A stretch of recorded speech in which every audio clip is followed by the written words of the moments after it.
बहुत ही सीधी और प्यारी लड़की थी। वहीं सुनील एक सरल और आगे बढ़ने की सोच रखने वाला लड़का। सुनील, बेटा सुनील कहाँ है? अरे जरा एक गिलास पानी तो दे दो। हाँ माँ, अभी आया। क्या माँ, पानी तेरे सर के पास ही तो रखा है। क्या हो गया है, तबीयत खराब है क्या? अरे नहीं नहीं, वो उठने का मन ही नहीं कर रहा था, तो देखा ही नहीं। वैसे क्या कर रहा है?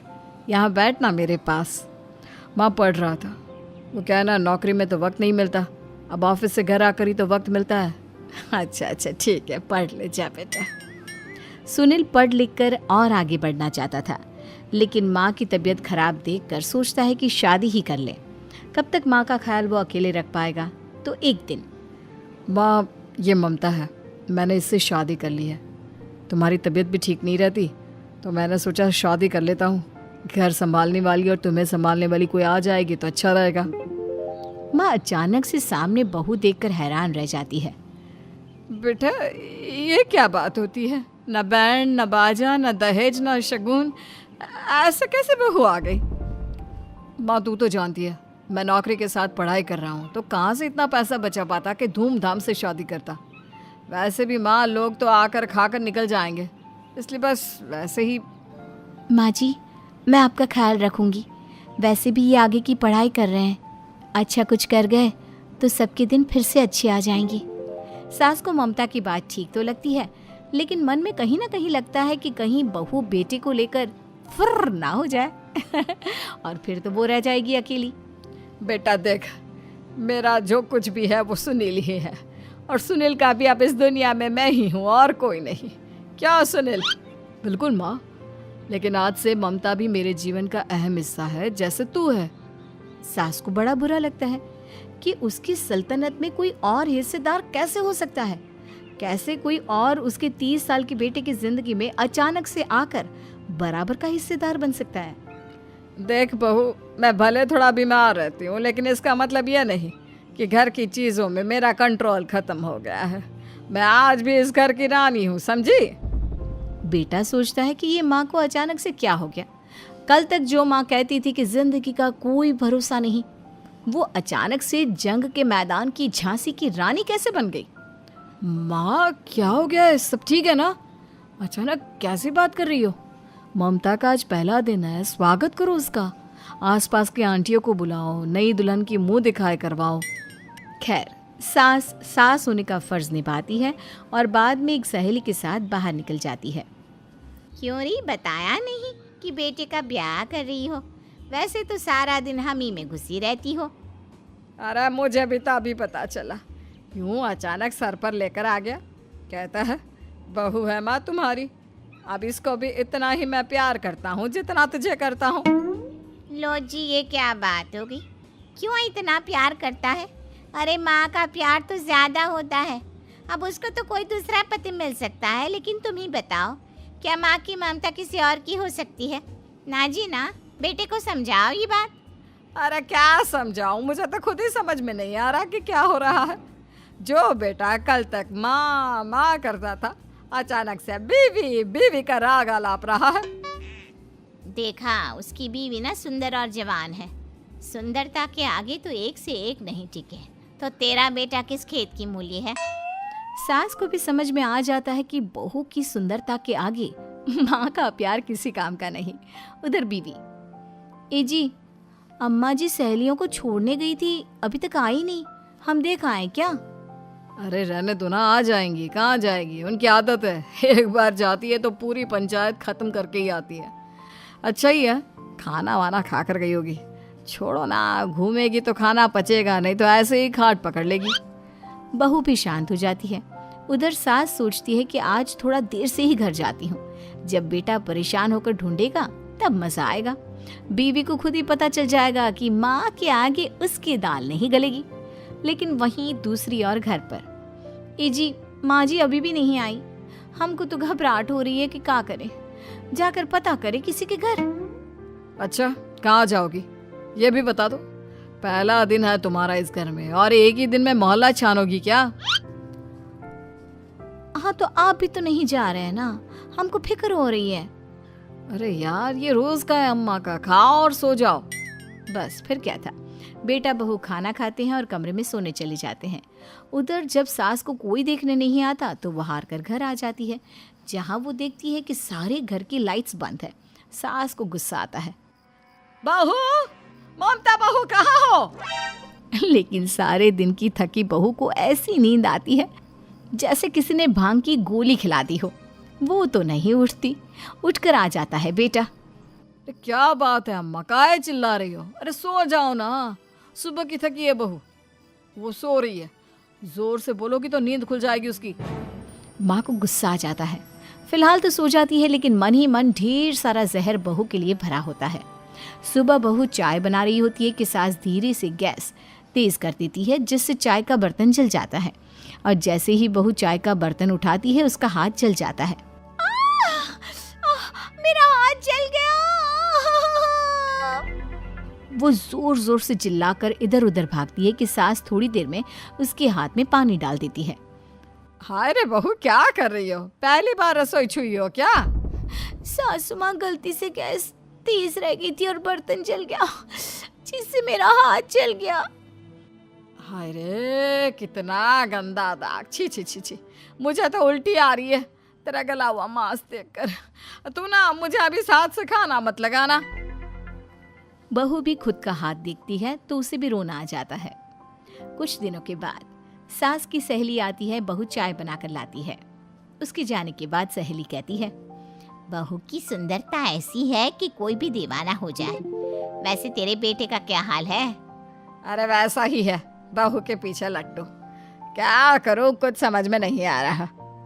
मैंने तो बहू के चेहरे पर दिवाली के पटाखे की चक्री फेंक दी, उसका पूरा चेहरा जल गया।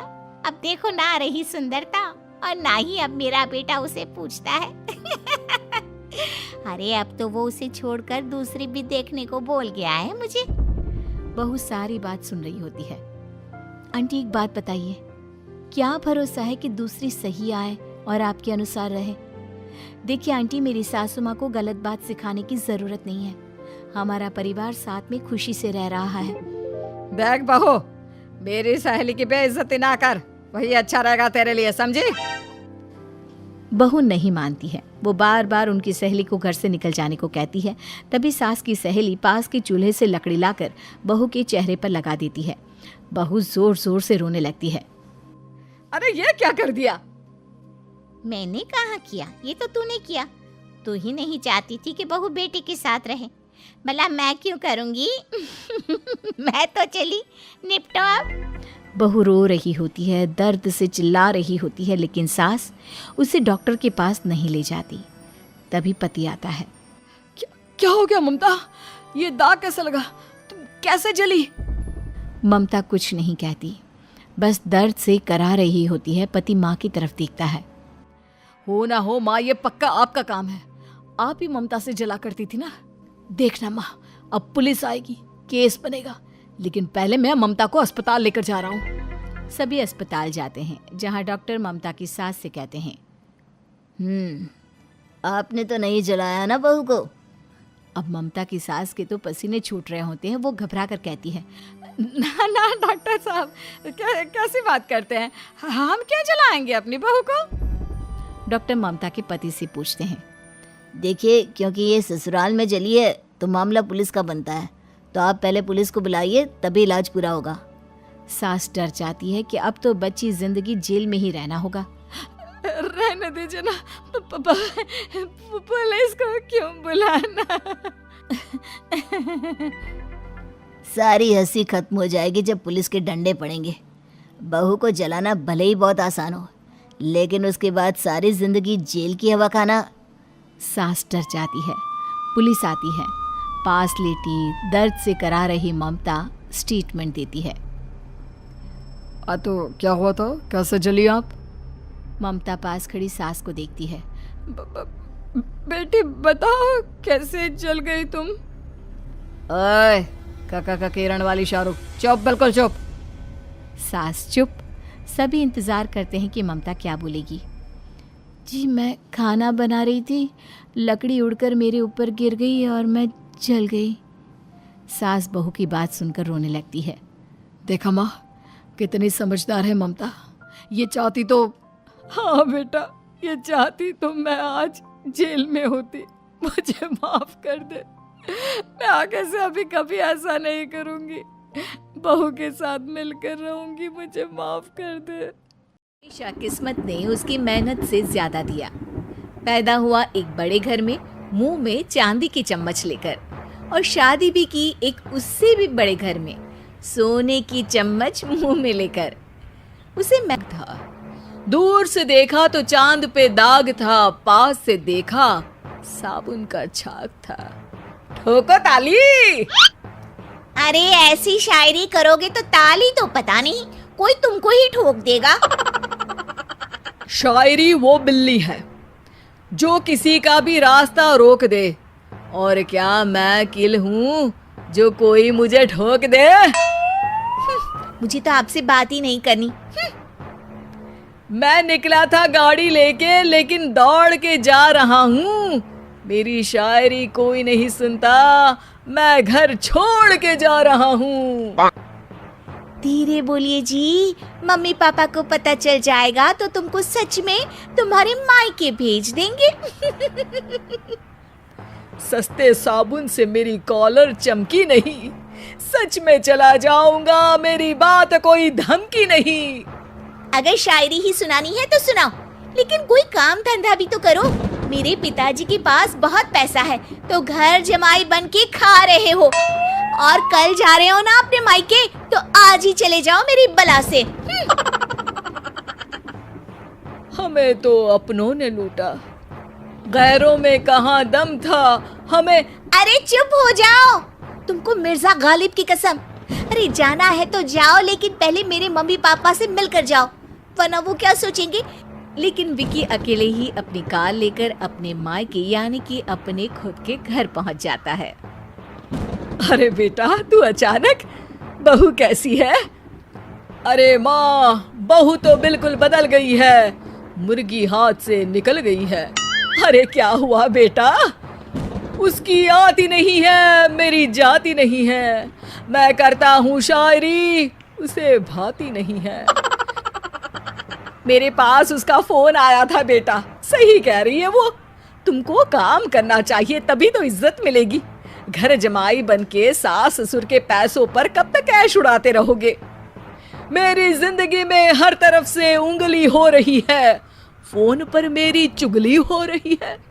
अरे चुगली नहीं कर रही थी बहू, वो तेरा भला चाहती है बेटा। सूखे हुए कपड़े को भी गीला कह रहे हैं लोग, चुगली करने को मेरा भला कह रहे हैं लोग। ठोको ताली। ये सुन के माँ अपने हाथ से अपना सर पीट लेती है। अरे माँ, ताली की जगह माथा क्यों ठोक रही हो? बेटा तू ना आराम कर, तेरे पिताजी भी आने वाले हैं, खाना लगा देती हूँ। विकी अपने घर भी दिन भर टीवी देखता है, तरह तरह का खाना खाता है, दोपहर तक सोता है, चाय पीता है, वीडियो गेम खेलता है, बस काम करने नहीं जाता। घर में नौकर चाकर है तो बिस्तर से हिलने तक की जरूरत नहीं पड़ती। कई बार तो विकी अपने नौकरों को बिठाकर शायरी सुनाता रहता। कब जाओगे बेटा? अरे कैसी बात कर रहे हैं डैडी, क्या आप मेरे फादर नहीं? आप मुझे भगाना चाहते हैं क्या? ये मेरा घर नहीं। अरे नहीं बेटा, तुम्हारा ही घर है। हम तो चाहते थे कि तुम यहीं रहो और मेरा काम आगे बढ़ाओ, लेकिन तुम ही चले गए घर जमाई बनने। अरे मेहनत तो गधे भी करते हैं, मैं अच्छी किस्मत लेके पैदा हुआ हूँ, मैं घर जमाई हूँ, ससुराल का फूल गेंदा हुआ हूँ। ठोको ताली। पिताजी और माँ सच में ताली बजा देते हैं। ऐसा पहली बार होता है जब विकी की शायरी पर किसी ने ताली बजाई हो। अरे आप लोग सच में ताली बजा रहे हैं? हाँ हाँ बेटा, तुम्हारे ससुर का फोन आया था, बोला जब तक घर जमाई जी कोई काम ना करने लगे हमारे यहाँ मत भेजना। अब तू तो काम करने से रहा और तुझे रहना भी है हमारे घर में ही, करेगा भी शायरी ही, और बार बार ठोको ताली बोलेगा तो आदत डाल ही लेते हैं ताली ठोकने की। विकी उसी वक्त खड़ा होता है और बहुत गुस्से में सीधे ससुराल के लिए निकल जाता है। फिर से आ गए? लेकिन सुमन को देखते ही विकी पिघल जाता है। अब सुमन, आई एम सॉरी, आज से ना मैं सिर्फ शायरी ही नहीं बल्कि काम भी करूँगा। तुम अपने ऑफिस में बात कर लेना, कोई भी मेहनत का काम कर लूँगा। मैं घर जमाए बन के रहूँगा लेकिन काम करूँगा और इज्जत से रहूँगा। मतलब सिर्फ तुम नहीं आए हो, तुम्हारे साथ तुम्हें अकल भी आ गई है। मैं अपने कारखाने का मैनेजर बनाता हूँ तुमको, कल से मेरे साथ चलना वहाँ। थैंक यू ससुर जी। थैंक यू से काम नहीं चलेगा, एक शायरी सुनानी पड़ेगी। है जरूर। ससुर के पास पैसा होते भी मेहनत जिसको भाई है, वही सच्चा दामाद है, वही अच्छा घर जमाई है। ठोको ताली। सब विकी की शायरी पर ताली ठोक देते हैं। शिक्षा, जब किस्मत आपको बहुत सारा दे दे तो उसकी कद्र करनी चाहिए और मेहनत करना कभी नहीं भूलना चाहिए।